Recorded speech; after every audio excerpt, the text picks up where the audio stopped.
এই হাদিসটা স্মরণ রাখবো। নবীজি বলেছেন সেই ব্যক্তি ধ্বংস হয়ে যাক। কোন ব্যক্তি ধ্বংস হয়ে যাক? কার জন্য নবী বদদুয়া করলেন? যে ব্যক্তি তার পিতামাতাকে পেয়েছে কিন্তু পিতামাতাকে পেয়েও তার খেদমত করে জান্নাত লাভ করতে পারলো না, এই ব্যক্তি ধ্বংস হয়ে যাক। বলেন নাউজুবিল্লাহ। যাদের পিতামাতা আছে অবশ্যই খেদমত করবেন।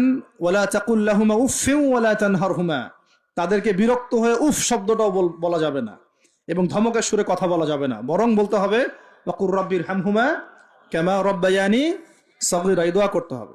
যাদের পিতামাতা নাই তারা জানে পিতামাতা চলে যাওয়ার কি কষ্ট, তাই না? তাই না? যাদের আছে তারা বুঝি না।